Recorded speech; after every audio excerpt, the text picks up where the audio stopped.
you're like continuing to put out love in the world, and we just talked about democracy, democratizing. Like, you're more mission driven than the product or the solution or the results of it. You're more just like, I want to make this thing accessible to everybody right now.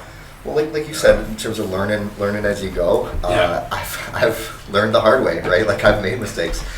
One of my past startups in 2017 was called Automagical, and it was AI-based video creation before AI was really ready for it. But it was very constrained. So the idea is, like, you give us any any news article or blog post, and we'll summarize it and turn it into a short marketing video. Nowadays, there's a bunch of those. Yeah, right? That's a great model now. And it was great. You know, I had joined two friends as co-founders and was working on this because it was a cool technical problem. I was really excited about the how, right? And what we ended up realizing as a group was, being perfectly honest, like, I didn't care at all about marketers or the minutia of their problems, right? And we ended up shopping around and selling the company. But what I realized was, like, I need to thoroughly care about, like, the people I'm solving the problem for, the problem itself, not just the technical, like how it was a cool technical problem. It's like how do I build this AI pipeline, right? And do this video generation stuff, and that was awesome. I was very proud of what I built, but I was like, if I want to put my all into something, like, I need to care about the why. I need to care about the people that I'm solving for. And I was like, I will never do a startup that I make that mistake for again. Absolutely. How did you learn to, or how did you cultivate finding who you love and what you love building? Yeah. So this goes like to open source. Like I anytime in my life where I find myself, maybe I'm not in the best headspace, or I just like left a job and I'm not sure what to do, I always find myself going back to open source. And for me, it's this just like this pure expression of my creativity and my particular skill set that is completely separate from any other incentives in life, right? If you think about like business incentives or financial incentives or anything like that, like completely decoupled from that. And when I'm at my most creative, when I'm at having the most fun, doing it for the right reasons, like I always go back to open source. And so for me, that's like a big part of when I think about what I care about, and the other like people in the world that I identify with is other open source developers who you know feel this kinship and you know are also working on whatever problem they're working on, but doing it in a way where they don't care about capturing value necessarily, right? And it's awesome, it's pure, it's also super powerful. Like I find myself saying, you know, the only thing that can keep up with the pace of AI these days is open source, and it's because it's just this massively efficient, like distributed way of solving problems, right? Like there's zero barriers to entry. Anyone in the world can contribute, and you know it's just permissionless. Like it's at the same time it's very hard to do sustainably, and so you know open source is great at creating value, very efficient at creating value, but it's very poor at capturing value. And I feel like this is one of the problems I care a lot about, and it's the same. It's the same thing in other industries. You have artists, right? And it's like I just put out art because I love it and it's pure, right? But like, how do I make a living? How do I justify? At least in the engineering world, it's even more acute because I feel like you have to justify to your friends and your family, like, why am I not working at a FANG company, like making however much money, and I'm just like building open source? What are you doing, Travis? Like, and that is something that it's at the heart of a lot of why I do what I do, and the types of problems and the types of people that I care a lot about. A lot of the open source community members, I'm sure, are also finding this camaraderie and community, and you find like folks who like you have this like alignment in value such that you got there yourselves to do the thing you care about and you want to just give it away, and sort of like this ability to say, I don't necessarily need to sell my brain for dollars, even though it can be, because I really just genuinely care about providing the value. Yeah. Is there what's the model you're seeing now with how you foresee things going down with these investments into like these open source libraries? And there's a lot of dollars being thrown at some of them. Oh yeah. And don't get me wrong, they're providing a lot of value. So how do they like sustain it to keep on making the thing better? Is that just taking outside dollars, or do you think that once they take in outside investment, where the incentive structure for the investor is returns, how do you feel about like open source libraries to sustain that value, and hopefully even pay top contributors or hire contributors, or market it to more open source community members so you get more eyeballs on it and can convert that to more contributors? Yeah. How do you foresee sustainability of open source communities, especially when like VCs are involved? Yeah. It's a really hard but like important question. I can say a couple of insights that I think are useful. One is that like it used to be that the vast majority of open source projects were these massive projects from Apache or Google or something, right? Yeah. And it was either like you had funding or you didn't, right? And nowadays, I think with the proliferation of NPM and these different module ecosystems and GitHub, there's just a massive long tail of open source projects and also open source authors, right? So the first thing I'd say is like open source is not this monolith, right? Like it really, there's different types of open source projects, and what works for one might not work for another. The other thing I'll say is that when I look at like the larger projects or the projects that have the potential to be larger, there's this term, and there's JJ from OSS Capital coined this term, commercial open source, right? And you think of like, you can start off and you can have an open core and you can build a community around that. You can make sure you're building the right thing. You can work with the community. But then once you want to try to capture the value and maybe approach enterprise or look at the business side of that, there's aspects for capturing the value. Maybe it's adding SOC 2 compliance, or maybe it's adding certain types of database connectors or something where you can look at adding proprietary portions of your product, or a hosted proprietary version of your product. And I think that tends to provide a pretty good balance between these two sides of things. It's something that it's a business model that I've come to really enjoy. And then on the long tail, all the little guys, which I love the little guys, right? I'm a little guy. Listen, I try to maintain that energy, right? I think that there's a lot to be said for comparing like individual open source developers to creators in the creator economy. And it's not like usually when you think of creator in the creator economy, you think of like a YouTuber or somebody, a TikToker, or somebody that's like a blogger or a podcast host like yourself, right? But I really strongly feel like developers are creators, and it's just a different outlet. Like you're putting out code, but a lot of the same lessons that come from the creator economy in terms of like building an audience and genuinely connecting with your audience in order to find sustainability long term can apply to developers, right? And I think the methods for doing that, I mean, you see like developer influencers and stuff, people who end up creating courses and selling content for beginners or advanced content, or doing speaking gigs. Like there's all sorts of revenue streams that you can do once you have a certain level of success in open source, but it's really about like adapting the mindset, going from I'm a developer, I just like to produce code, to hey, I'm actually a creator and I'm providing value for the world, and my like art form or the way I create is through open source. But I also need to think a little bit about like building my personal brand and building a following, and that is, I think, the most surefire way to sustainability that I'm aware of for individuals. But it's a hard problem. There's no one size fits all solution. It is something that I care a lot about, though.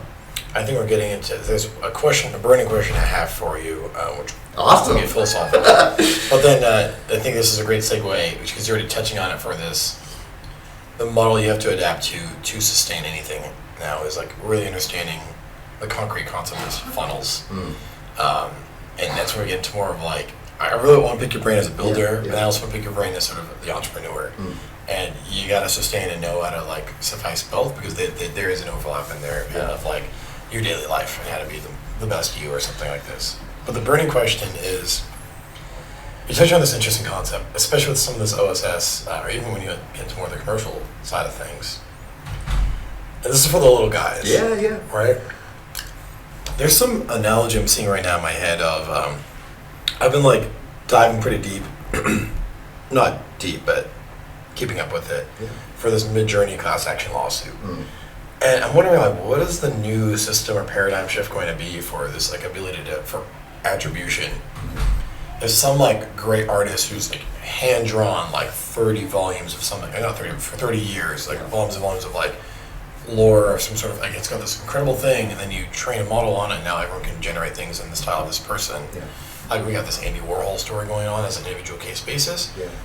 Brilliant, like, some presence on this planet, during his time here. And yeah, it can continue to spin off, but now his work will go indefinitely onwards, but this model's just kind of artificially recreated or augment this individual's, like, work. And that work will bring into fruition whatever they went through to, like, manifest it. That's part of the artist's journey when you award a great artist, is like, it didn't just happen, right? And now it can just happen by texting something. Yeah. Or telling it. So, like, what does that mean for creativity, for artists? Yeah. There's developers at OSS, and you've always been able to just kind of, like, especially if it has, like, an MIT license, just, like, rip the damn code. Yeah. Don't even fork it. Just, like, rip the code off. Yeah. And then go closed source and sell an app to somebody to raise millions of dollars. Like, you seen this playbook happen? Like, whatever. Like, I'm not hating on the game. Yeah. But there's something about attribution to the little guy in OSS. Yeah. Right. And then the artists who are contributing to the data sets from big models. What are your thoughts on this sort of value share for the long tail? Yeah, it's a great question. I don't have any real concrete answer. I do have a couple of thoughts here. Like, my sister has pushed back on me a little bit about this because she's an artist and she really cares about, like, the artist side of this picture, and we've had some great conversations. And I think there's a few. So on the one side, there's the side of this, which is just, like, pragmatic, and it's like, it's impractical to stop this technological progress from happening. Like, it's just, let's just be honest. Like, it's just not possible to really constrain it. Now you could certainly apply some like copyright and IP law and go after the big guys and stuff, but it's happening at such a scale, and the data is so, like, freely available out there that it's just very impractical, in my opinion, to stop it. And it's not like a direct where you can say to prove the data provenance of, like, this was in your training set, just because you can create something that resembles it, or that you see the Getty images where it's like the generated Stable Diffusion image literally has a Shutterstock like watermark. Yeah. It's hilarious, right? But it's also pretty clear that was in the training data. Because these things are kind of black boxes, because there is a level of indirection in the training, it's hard to prove. On my end, I feel that, let's say, take open source code, for example. There's some developers who are very worried about these models being trained on their code and then them not getting attribution. Like, I already put all my code out there for free because I view it as just, I want to maximize my impact on humanity, and if that's through somebody, in Asia reading my code and learning something from it, or if it's from a model being trained on my code as an artifact, like, to me, that is a net good thing. There was one tweet by someone who was talking about how when they were writing a physics paper, with ChatGPT, they were feeling like all of the minds of the greatest physicists of all time were kind of like being embedded in as they were typing, right? And it was like spirits were, and I kind of think of that with typing, right? When you write with GitHub Copilot, it's like all the best developers in the world, right, are have been used to train the model that's helping you Copilot, right? And that's like their ghosts are kind of surrounding you as you're typing, right? And it's this cool thing, and then there is an aspect of the artistic creative process where we all learn from others, right? We're all standing on the shoulders of giants, whether I'm creating a painting or whether I'm creating an app, and I've learned by looking at code, or I've learned by looking at other people's processes and things. And there is an aspect where it's like, yeah, that's great, and we all learn from example, and but to what extent is it so automated now where you can take the likeness of a particular author and just automatically create something. Does that really diminish like the worth of that individual? Or and that's complicated, right? There's human emotion in that, and there's a lot of people who are will be displaced. Let's just be honest. With the advance of some of these technologies. I tend to be an optimist and a pragmatist when it comes to this, and think of it as, okay, like let's economic incentive wise, geopolitical incentive wise, like there's no slowing this technology. It's not practical, and therefore like let's take that as a baseline and just say, well, what can we do with that as an assumption, and how can we try to build in attribution or align incentives going forwards. I know there's a few guys at HF0 that are trying to work on data provenance for distributed training of like providing data and being able to align those incentives with some crypto stuff. I don't know, it's a little out there, but like there's a lot that we can do to try to help. I don't know where that heads though. Do you think there's going to be some sort of economy created there where creators can submit and try to like sort of get some sort of revenue share or like licensing fee or something for like submitting their original body of work to be in some models? That's kind of what I'm imagining with what's going on here with data provenance. Possibly. It's also like this difficulty that sounds like it's aligning incentives and sounds nice from a practical standpoint. Like we're already seeing companies that basically can just scrape millions of images or text or whatever, and like why would you use that if it's going to slow you down, and if it's going to now maybe the answer to that is, well, if you get sued, right, and if it actually holds up in court, and some of these early landmark cases are in the favor of the copyright law, like and that's going to force people to come to the table and think through, well, we need to create a marketplace, we need to track the data provenance for the training data. You're still going to have problems around like how do you prove these things when it's just this massive black box and you have billions of weights, right? I don't know. Right. I think we're seeing like the cusp of some very like human futuristic, but not so far in the future, like precedent setting right now.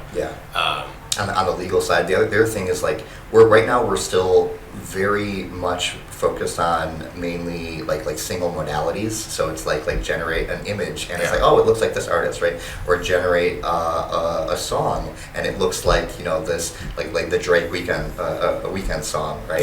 And then Grimes comes out and she's like, okay, well, I see that this is happening. There's no stopping it. I'm going to try to work with you, and we can do a rev share split or something. If somebody creates the Grimes AI song. But I think in the very near future, we're going to see a lot more multimodal outputs where it's even harder to trace the provenance, and it's really more just about like general inspiration, right? When you have a whole there's a New York Times writer who wrote about how large language models basically create this like lossy JPEG of the web, and it's a very like general but lossy kind of compression of humanity, right? And to what extent, when you take all of humanity as an input and all of our outputs that we've generated, does any one individual like contribution matter to the sum of the parts? And I don't know, right? This is a hard problem. But we're getting a little abstract at that point. But that's we're headed towards that direction of multimodal inputs, multimodal outputs, as these models get more powerful. That just like thought reminded me of like the trolley problem. The what? The trolley problem. I'm not familiar. There is this, we'll call it like a philosophy class, sort of like lecture concept. Okay. Is this thing where like you got to choose whether you like one person or 100 people or something? Yeah, exactly. It's like, what would you, one person or 5 people? Okay, and then you get into demographics. What if it's 10 people? What if it's 15 people? One young person, 5 old people. It just never ends with the variability. And it's the same question of saying like, okay, well, this artist's thing was here, but wait, like, and the entire network being trained, like, is it weighted higher? Like, is it not? Like, and it's the same question of like interpretability problems and justifications that are like always going to be sandbox environments because of that lens of that interpreter. And it's something that So I think far. it's like it's interesting. You can talk about philosophical like lens. You can talk about individual use cases of like let's talk about who's the one Rob Rudowski or you know the Mid-Journey prompt like in the style of Rudowski. There's a few artists that have just like found their way just to being prolific in all these prompts, right? And they. You know, you can talk about those particular examples in artists, but then once you start to get to like multimodal outputs, and it's more like taking inspiration from all of these, you know, give me a video in the style, the visual style of Metallica. Like, what does that even mean, right? But it's like that's an audio style, and then you just mix and match like all these. But like with the feeling of Lord of the Rings or something, it's like, what does that mean? But there's some latent space there that can capture some of that meaning, and it can become very difficult to say like, well, you're just copying or using this as part of your training data. And I don't know, like we're getting pretty abstract here. No, 100%. Okay, well, let's go to that other question here Yeah. about the entrepreneurship side of things. I like that. Let's step into pragmatic, Travis. Yeah. All right, so we're talking about funnels for a second there. Actually, this Rudowski person you're just mentioning, they did what like their entrepreneurship skill set really is like seeing where attention is and how can you convert that to something. For him, it might just be like he gets some attention these days. But the basic funnel these days is something like awareness, engagement, conversion, monetization. Like those are the four like Marketing funnel 101. Yes. Marketing funnel 101. But yeah, I mean, you must be seeing some interesting stuff here in San Francisco, how folks are like designing business models and like, you know, I'm curious about how can we go to different layers of what would you do if you're starting from scratch right now, where you know entrepreneurship in tech 101 is distribution and product. Yeah. Like, answer those two questions first before you ask me for money. Yeah. Right. And so have some validation around them. Yeah. Exactly. Right. So don't even talk about money. Not even talk about money right now, so to speak. Just like value creation and capturing mechanisms. Yeah. Like that's the biggest question. I'm gonna dive into like, okay, you're an experienced entrepreneur. You've been building for a long time. Mm-hmm. So I trust your sense of a product. Your website's got some very rich and generous content about how like explicative you are as to like what's going in your head every step of the way. Particularly like your ChatGPT and PM. Oh, cool. I was like, this is just like nice. You like knew a developer would just want to type this into their terminal and they're good. So I was like, this guy gets building and product. Like he gets his audience there. Awesome. Yeah, I'm curious like how you've and again we're still talking about, you know, problem spaces and areas in which you actually care about. And that's sort of a layer before this. We're kind of when you get into implementation, like building a business. Yeah. I'm curious just to dive into some of your mental models there on starting from scratch today, knowing all the things at your fingertips. And imagine you don't have these skill sets to begin with. Yeah. You just have your heuristics and like the ability to access everything you need to and the internet connection. Yeah. So curious about your mental models as you would navigate that journey. Absolutely. So I would say there's a lot of hype around AI, and it's different from some of these other hype cycles. Like it is a hype cycle, make no mistake, but that's just how technology works. But one of the key things I'd say is that if you actually want to build a business, like a lot of it, you can basically just take AI and replace it with technology, or just replace it with tools, right? It's a tool for solving problems, and you need to start from the problems and the jobs to be done, and it's really like, it's no different from starting a company 5 years ago or 10 years ago or 20 years ago. And, you know, when I think about that, I think like a lot of builders, I get excited about a lot of problems, a lot of ideas, and I'll like, you know, I use Notion for everything, so I'll like write it into Notion, I'll create a page, be like, oh, this would be a cool idea, right? And I've gotten better over time at creating my own framework or set of litmus tests for which ideas I allow myself to like research, which ideas I allow myself to write any code for, because I do find myself getting distracted very, very easily. And I think, oh, this would be so cool to do this. It's like, wait a minute, that's going to take like 3 months to build, and then it's going to be really hard to validate, and what is the business model, right? So just getting a little more disciplined and intentional about like thinking through some of those things, and that comes with time and experience, but I think you can start doing it earlier. Like that's something that I wish an earlier version of myself would have been kind of more aware of, and I think of, for instance, like for a given idea, how quickly will I be able to validate that this is solving a real problem for real people? How quickly would I be able to validate that people would be willing to pay for this?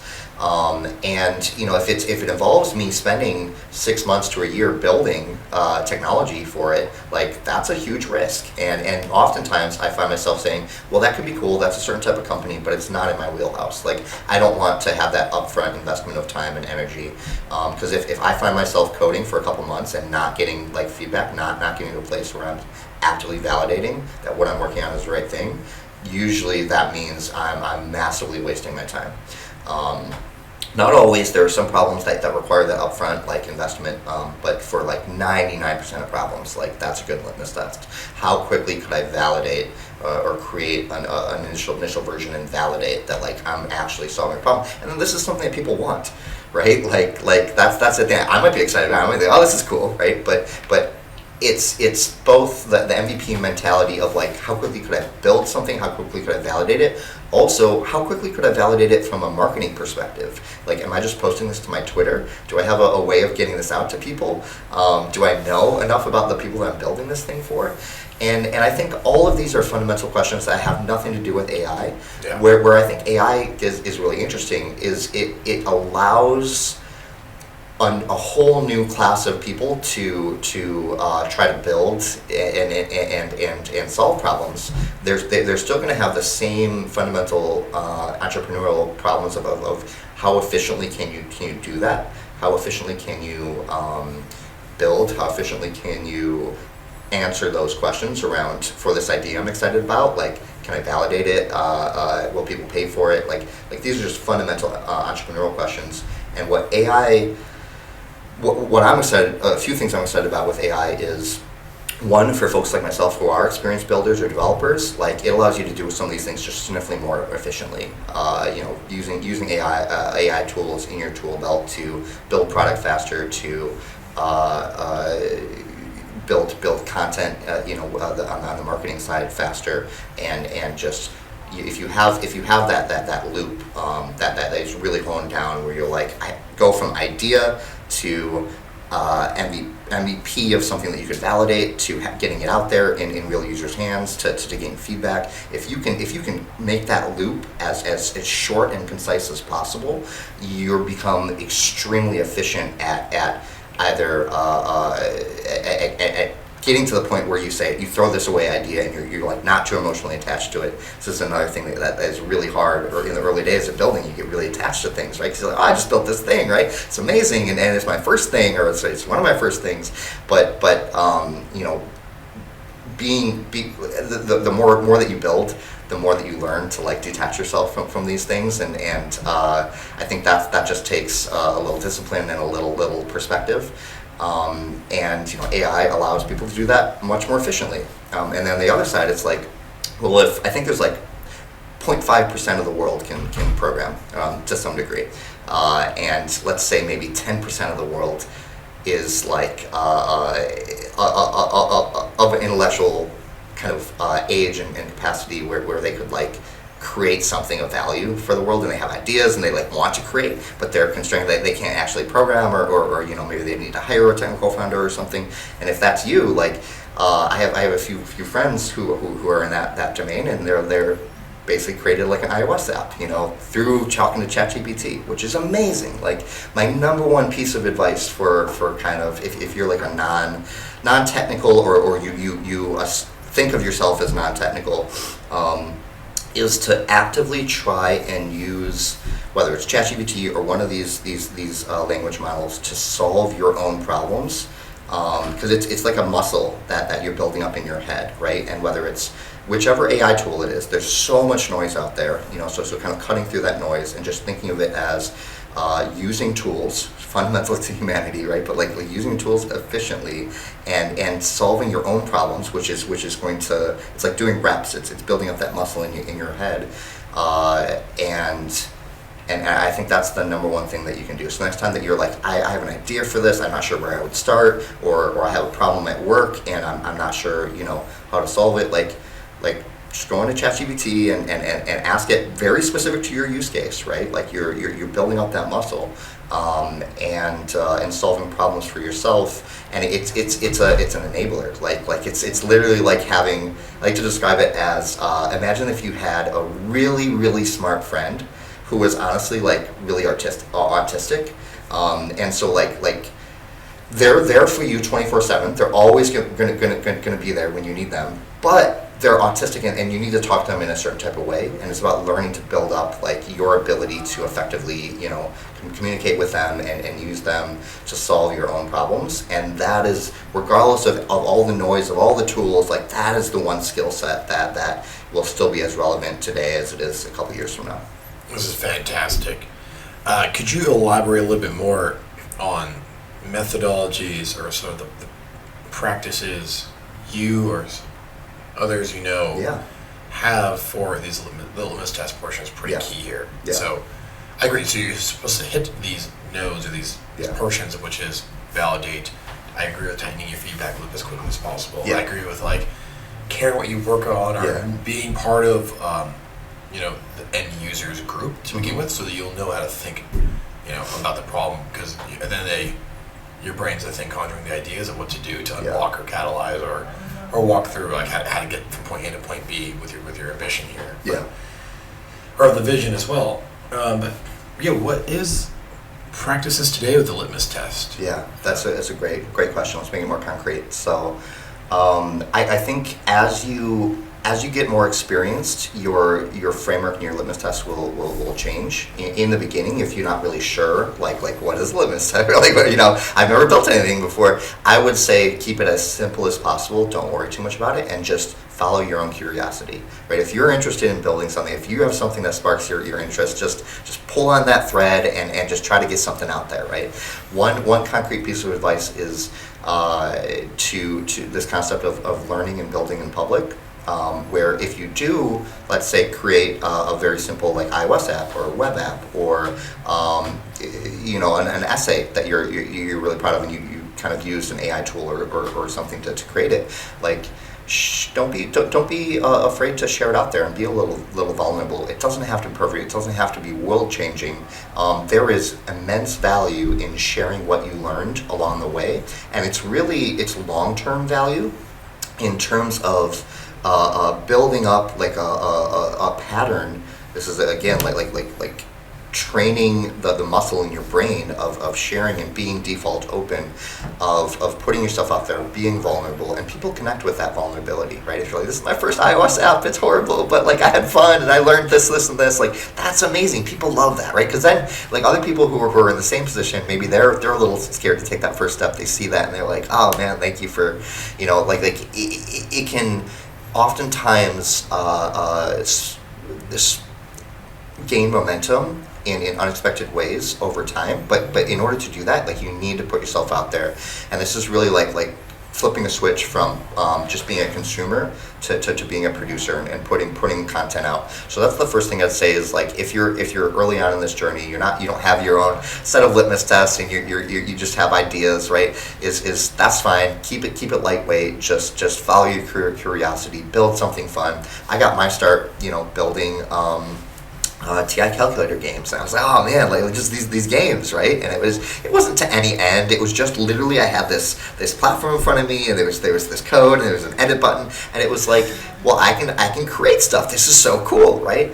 And then over time that leads to good things. And then if you are a little more, let's say, experienced, or you put things out, you want to be a little more disciplined, a little more intentional.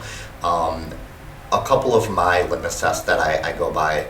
One would be how quickly will it take me to build an MVP of this? And for some ideas, it's like, well, this is going to involve a massive like research. I have no idea about this domain or something. It's like, okay, well, I'm just going to deprioritize that. I won't cross it off, but it like gets de-emphasized because it will take me more time to ramp up, right?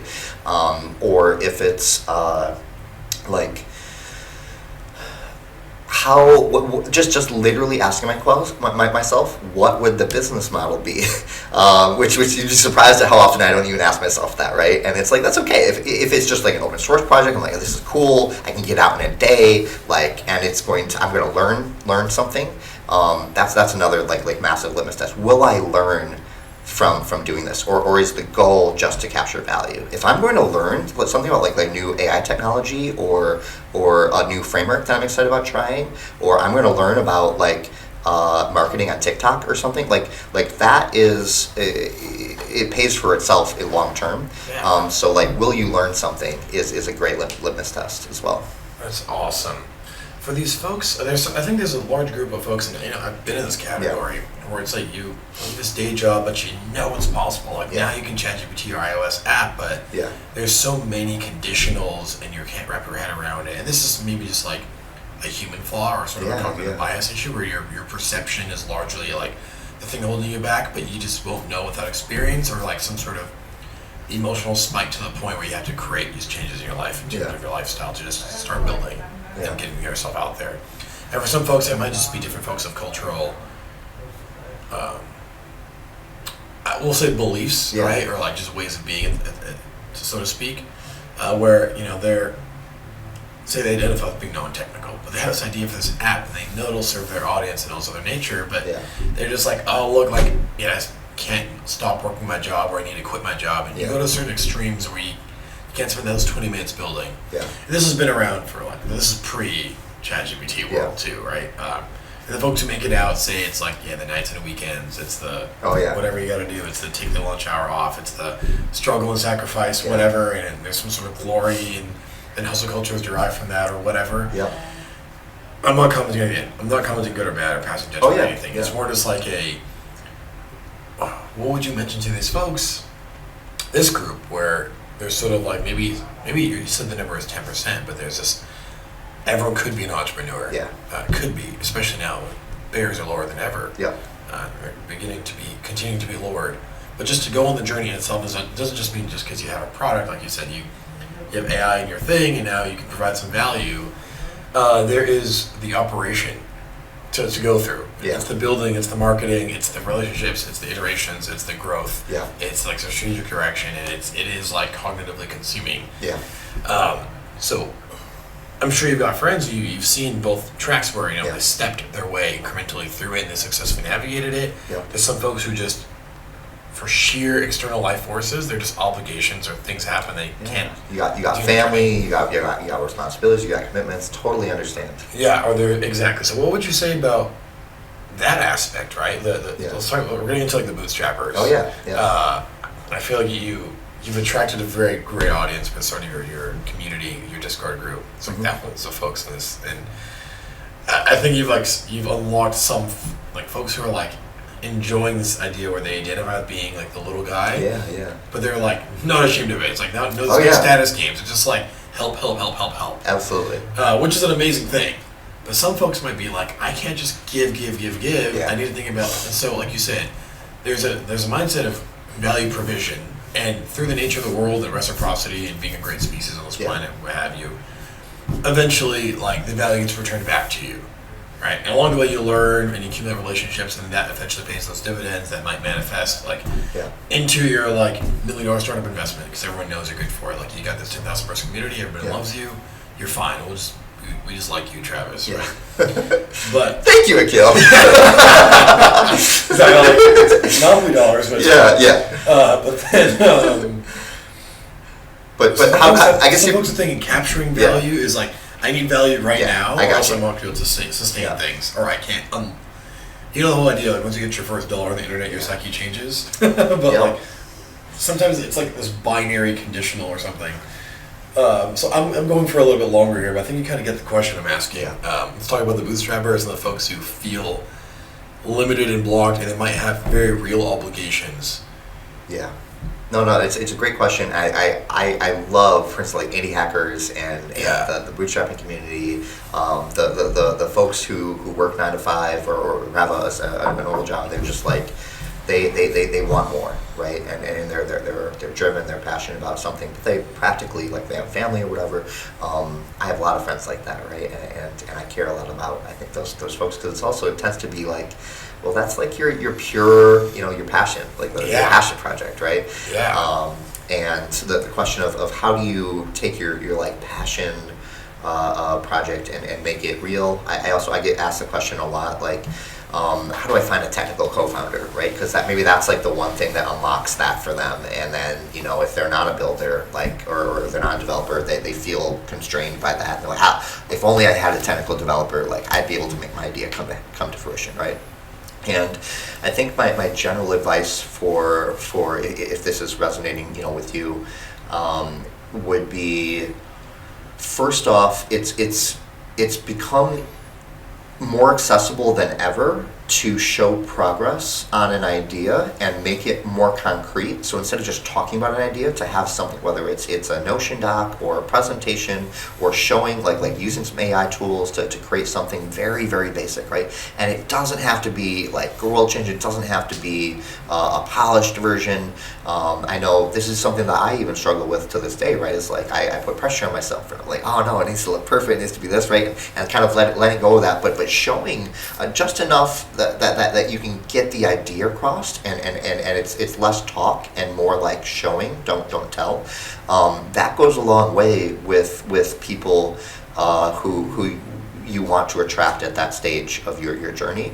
Especially like if you're looking for like a technical co-founder or someone to help you like on the technical side of things, showing versus telling, like it's that extra step, right? That really shows that you're serious, that you're trying to, you're scrappy, you're connecting things together. There's all of these no code tools out there nowadays, like Zapier or Glide for creating like mobile apps. And if you can do something there that just shows that you're serious, that shows that you're putting in the work, and it might not be the thing that you launch, it might not be the thing that goes to 1 million users, but just it will attract people that might have complementary skill sets, or it might attract people that are a little further along in their entrepreneurial journeys, that have a little more perspective and be able to guide you.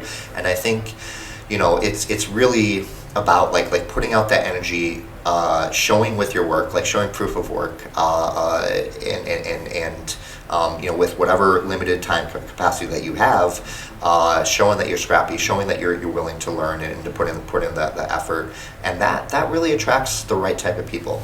And I'd say you don't have to do everything by yourself. Like, you can surround yourself with other folks. And getting out of your comfort zone a little bit. Like, if you're not someone that normally goes to events or goes to talk, like maybe instead of spending a couple hours on the weekend trying to learn JavaScript or something, which is a very long path, not as long as you might think, but a longer path to like building something for yourself. Like, go to that hackathon on the weekend trying to meet a developer, but don't come empty-handed, right? Come willing to win the give, willing to be like, well, what are your problems, right? Like what are you excited about, and make it more of a conversation versus just looking to be like, I have this thing and I want you to build it, right? Like, and I think this is a general like a better way to approach developers, or to approach problems in general, of trying to find people and attract people to build and to unblock yourself. What are fallacies you've seen that folks typically met? I know there's generally some clusters, but what are fallacies you've seen that, when you're just slightly further down your journey or path, that you're like, I remember when I thought, and sometimes it's like, oh, I need X to do Y, it could just be a psychological barrier. I don't mean to insert an answer, but you're fine. What are the fallacies that you've seen in sort of like taking on the bring your vision to life world? It's a great question. One would be like, I need a technical co-founder to make progress. Like, you don't need a technical co-founder to make progress. Maybe at some point, if you want to build a venture scale, company, like, you might need a technical co-founder or someone to make sure that you have the correct like scalability of what you're building, but to make progress, to get traction, to get your point across, you don't think that's not something that should stop you from starting, right? And also, it's more accessible than ever with AI tools to make progress or create a demo or a prototype or something. So that's a big one. Another fallacy that I've fallen into, for sure, and we were talking about this before we started, was this idea that like you have to create a venture scale startup, and just the infatuation with Silicon Valley and with startups, and you know, as a younger developer, it's like you go and work at a big company or you start a startup, right? And it's like this binary thing. I think it's unhealthy. I think that a lot of the incentives are not really aligned oftentimes with like founder health or building, you know, healthy businesses.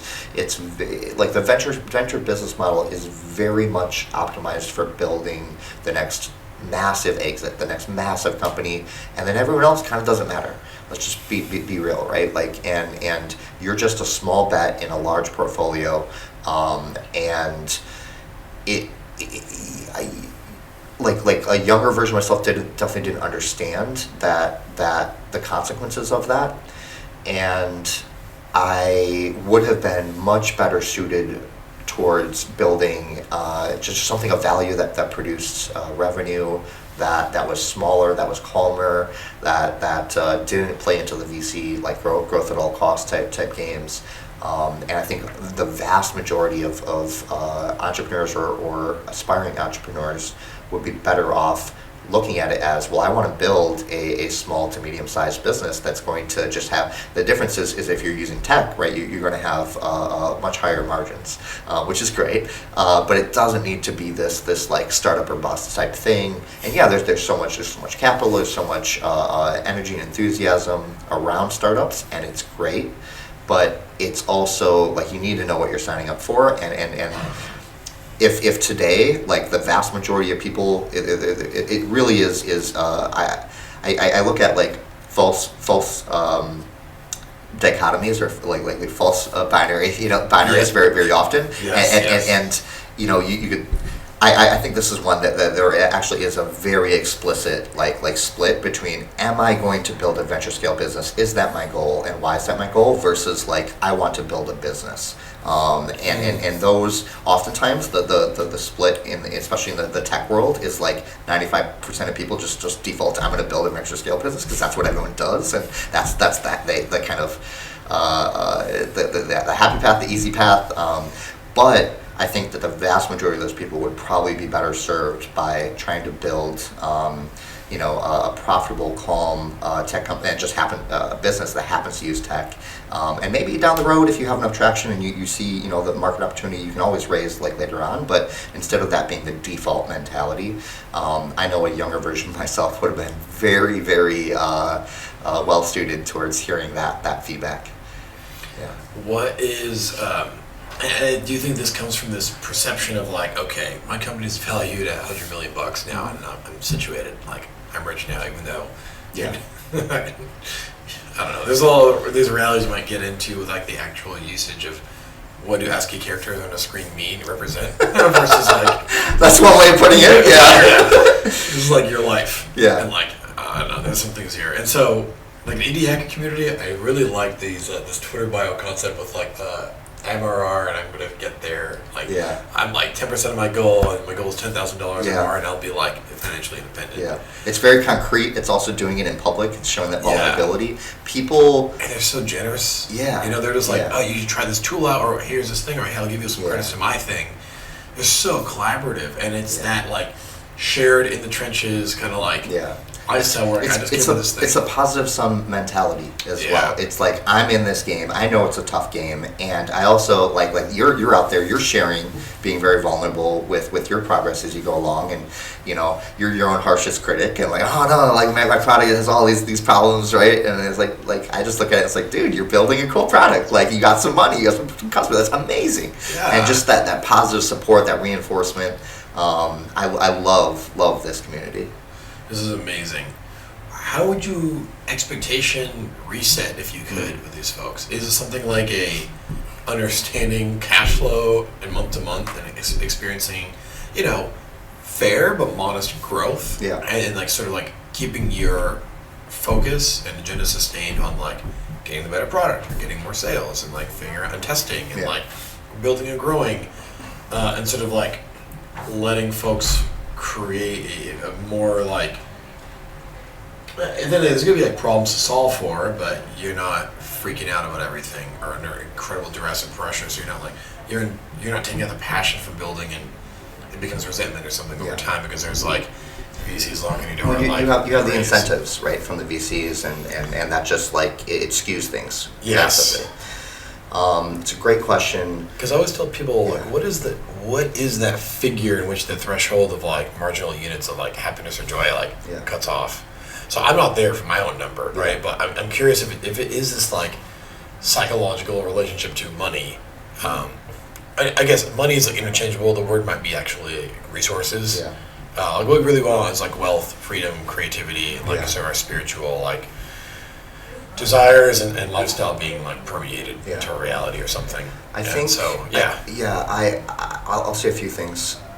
One, the more that you're motivated by extrinsic factors, which are things outside of yourself, whether that's the finances or the fame of like, I want to be the next Mark Zuckerberg or something, right? Like nobody wants to be Mark Zuckerberg. Come on, bro. No, but like I wouldn't mind having his money, right? It's like a jiu-jitsu winner now. Yeah, right. So like there's the fame aspect, there's the financial aspect, and there's also just like it's sexy, right? Like all of the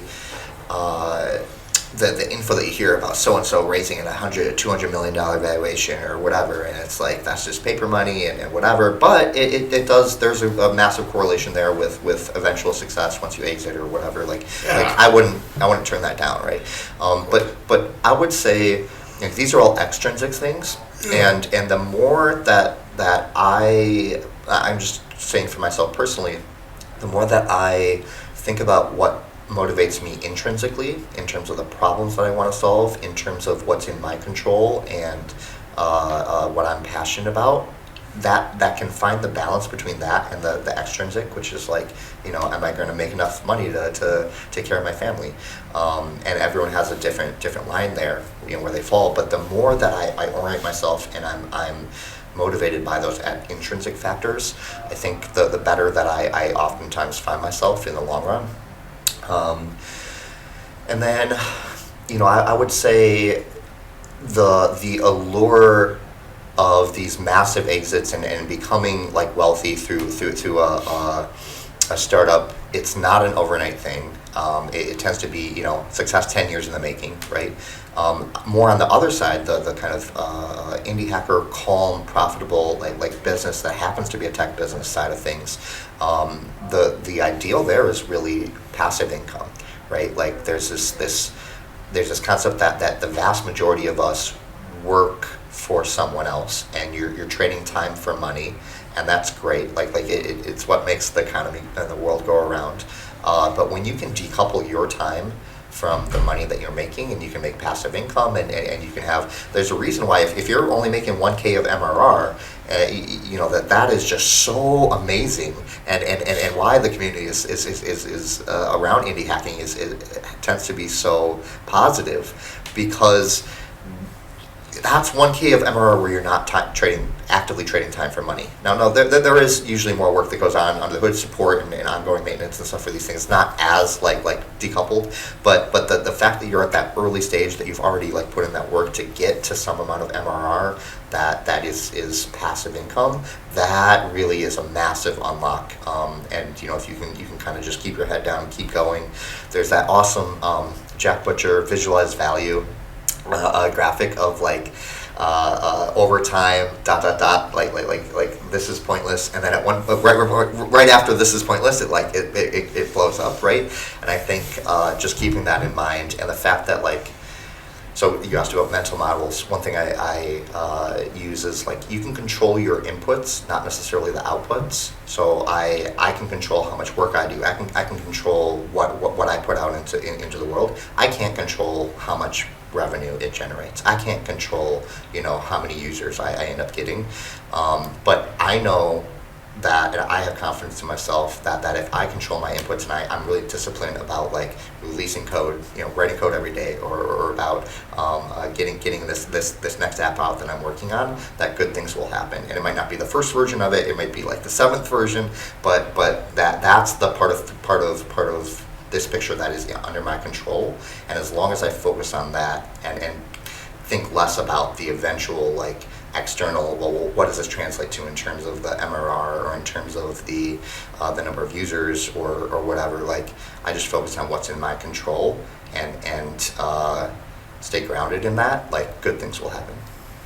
Yeah, this is very eloquently describing like just years of learned wisdom. Yeah, there's a lot. Like I've gone through some ups and downs, man. I've sold two startups. I've folded a couple of startups. Like I've had some failures, and I'm just scratching the surface here. But I do think if I was talking to a younger version of myself, this is all stuff that would be worth a lot in my eyes. How can you identify a false dichotomy, especially like when you're actively in one? Yeah. You don't look at it that way. You need to step outside yourself, and not everyone can meditate daily or something. Oh, well, they can, but everyone's meditating daily to remove themselves and look at themselves through some sort of tertiary lens. I could go in a few, but wrapping up. How do I identify that? So first off, I would say surrounding yourself with good advisors and mentors to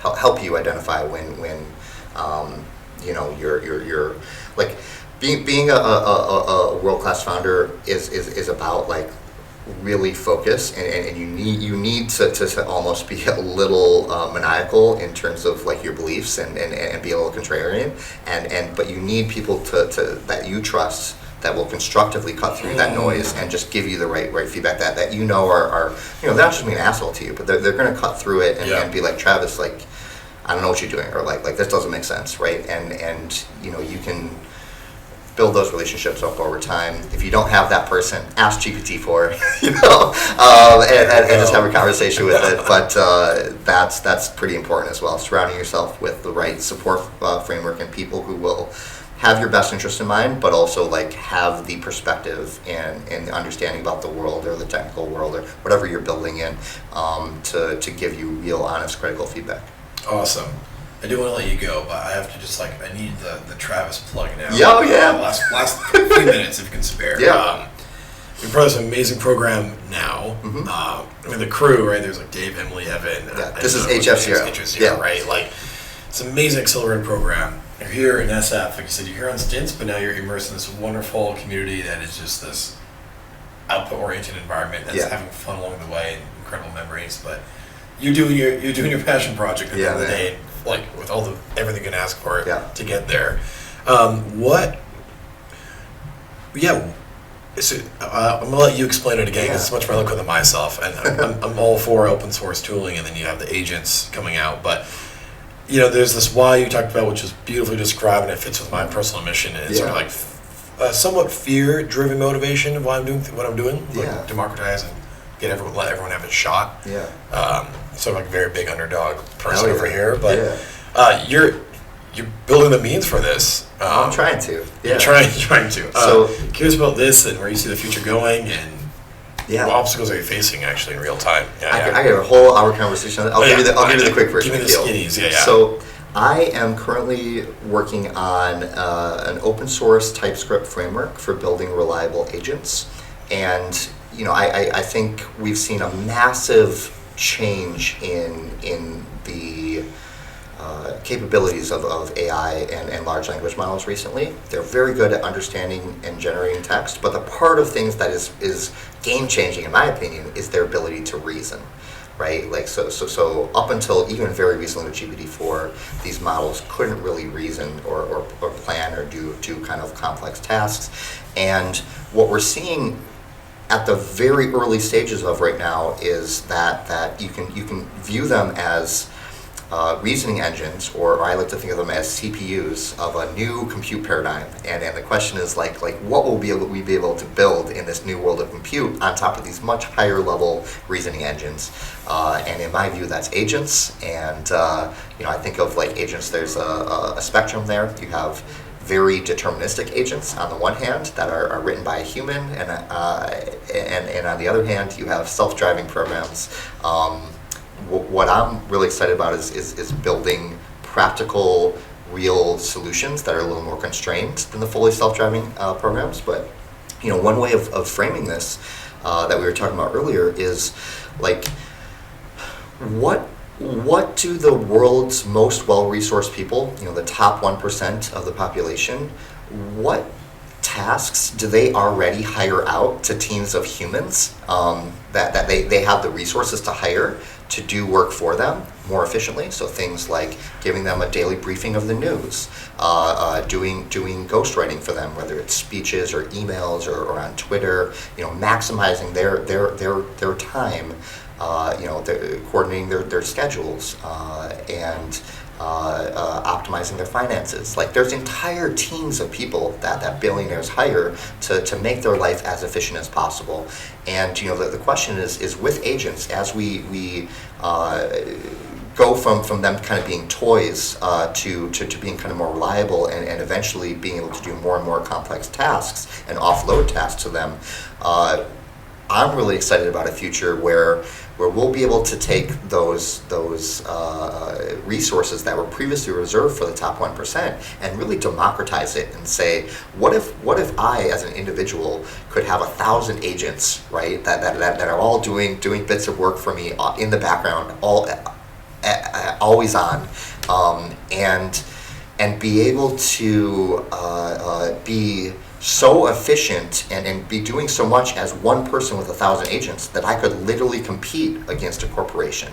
That's a pretty cool world, right? Yeah. Like that's exciting. The ability to take something which was previously reserved for the top 1% because you had to hire people, and people are expensive, and now you can make it 1,000 times less expensive and hire out agents. Now there's a downside to this, right? The downside is well, we're going to be replacing some jobs, and there will be a human impact to this.